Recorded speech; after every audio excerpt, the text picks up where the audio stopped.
15 अगस्त करीब था। लाल किले की प्राचीर से प्रधानमंत्री को देश को संबोधित करना था और राजधानी दिल्ली अभेद सुरक्षा घेरे में बदलनी शुरू हो चुकी थी। लाल किले के आसपास हर संदिग्ध गतिविधि, हर संदिग्ध व्यक्ति, हर संदिग्ध मूवमेंट पर नजर थी। इसी दौरान मिलिट्री इंटेलिजेंस की दिल्ली यूनिट तक एक सूचना पहुंची। सूचना छोटी थी लेकिन बेहद संवेदनशील। पुरानी दिल्ली में एक पाकिस्तानी अपनी असली पहचान छिपाकर रह रहा है। इसके बाद दिल्ली पुलिस की क्राइम ब्रांच हरकत में आई, लेकिन समस्या थी पुरानी दिल्ली। हजारों लोग, तंगलियां, दुकानें, होटल, मकान और दिन रात चलने वाली भीड़। इस भीड़ में किसी एक चेहरे को तलाशना आसान नहीं था। ये बिल्कुल वैसे ही था जैसे भूसे के ढेर में सुई तलाशना। टीम ने बेहद गोपनीय तरीके से जानकारी जुटानी शुरू की और आखिरकार जांच एक शख्स तक पहुंची जिसका नाम था मोहम्मद अदनान। अदनान दिल्ली 6 में एक होटल में शेफ का काम कर रहा था, यानी सामने से देखने पर एक बिल्कुल सामान्य जिंदगी। सुबह काम पर आना, खाना बनाना और फिर वापस लौट कर जाना। लेकिन जब उसे हिरासत में लेकर तलाशी ली गई तो पुलिस के मुताबिक उसके पास से एक ऐसा दस्तावेज मिला जिसने पूरी कहानी बदल दी। पाकिस्तानी पासपोर्ट। यहीं से सवाल सिर्फ एक विदेशी नागरिक के ओवर स्टे का नहीं रहा। पासपोर्ट से कथित तौर पर पता चला कि अदनान कराची के कुरंगी इलाके का रहने वाला पाकिस्तानी नागरिक है।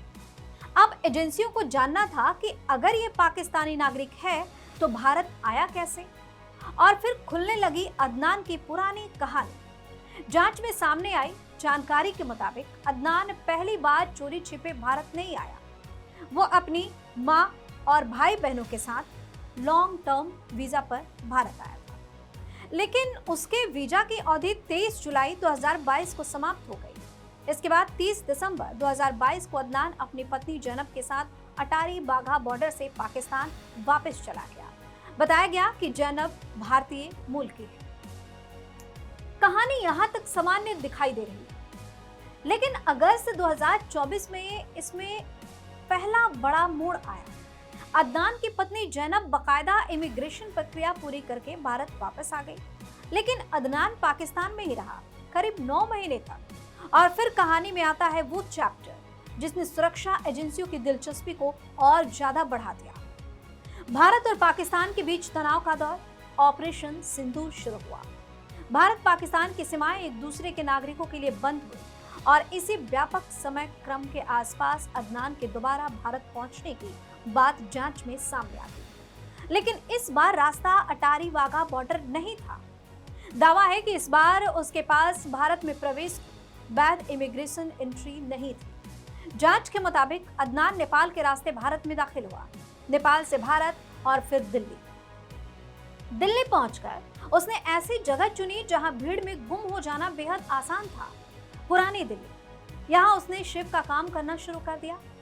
अब तक एजेंसियों के सामने एक पाकिस्तानी नागरिक था जिसके बारे में आरोप था कि वो नेपाल के रास्ते गैर कानूनी तरीके से भारत आया और फिर दिल्ली में रहने लगा। लेकिन असली रहस्य अभी बाकी था, क्योंकि अदनान का फोन खंगाला जाना बाकी था। जांच एजेंसियों ने अदनान की कॉल डिटेल रिकॉर्ड्स और इंटरनेट प्रोटोकॉल डिटेल रिकॉर्ड्स खंगालनी शुरू की और यहीं से मामला और भी ज्यादा गंभीर हो गया। तकनीकी जांच में कथित तौर पर दिल्ली से बाहर कई राज्यों के संपर्क सामने आए। जम्मू कश्मीर, राजस्थान, उत्तर प्रदेश, बिहार और कर्नाटक। अब एजेंसियों के सामने सीधा सवाल था कि दिल्ली में शेफ का काम करने वाला कराची का ये शख्स इन 5 राज्यों में आखिर किन लोगों के संपर्क में था। संपर्क निजी थे, रिश्तेदारी के थे, काम से जुड़े थे या कहानी कुछ और थी।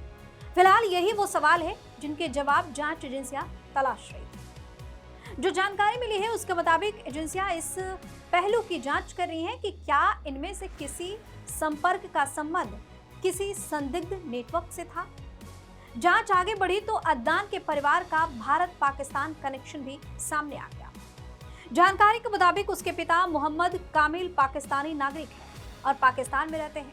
मां नजमा मूल रूप से भारतीय है, लेकिन शादी के बाद उन्होंने पाकिस्तानी नागरिकता ले ली। बड़ा भाई आदिल पाकिस्तान में है, जबकि छोटे भाई मोहम्मद फैजान के पाकिस्तानी नागरिक होते हुए भारत में मौजूद होने की बात सामने आई।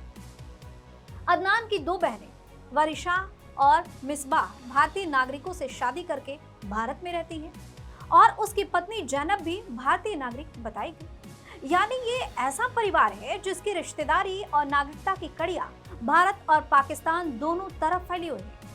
अब जांच एजेंसियां इसी पूरे नेटवर्क और अदनान की गतिविधियों को जोड़कर देखने की कोशिश कर रही है। मिलिट्री इंटेलिजेंस और दिल्ली पुलिस की क्राइम ब्रांच ने अदनान से संयुक्त पूछताछ की। उसके बयानों को तकनीकी जांच से मिली जानकारी के साथ मिलाया गया। अब उसके 5 राज्यों में मिले संपर्कों की पड़ताल की जा रही है। तो क्या अदनान का संबंध किसी आतंकी या जासूसी मॉड्यूल से है?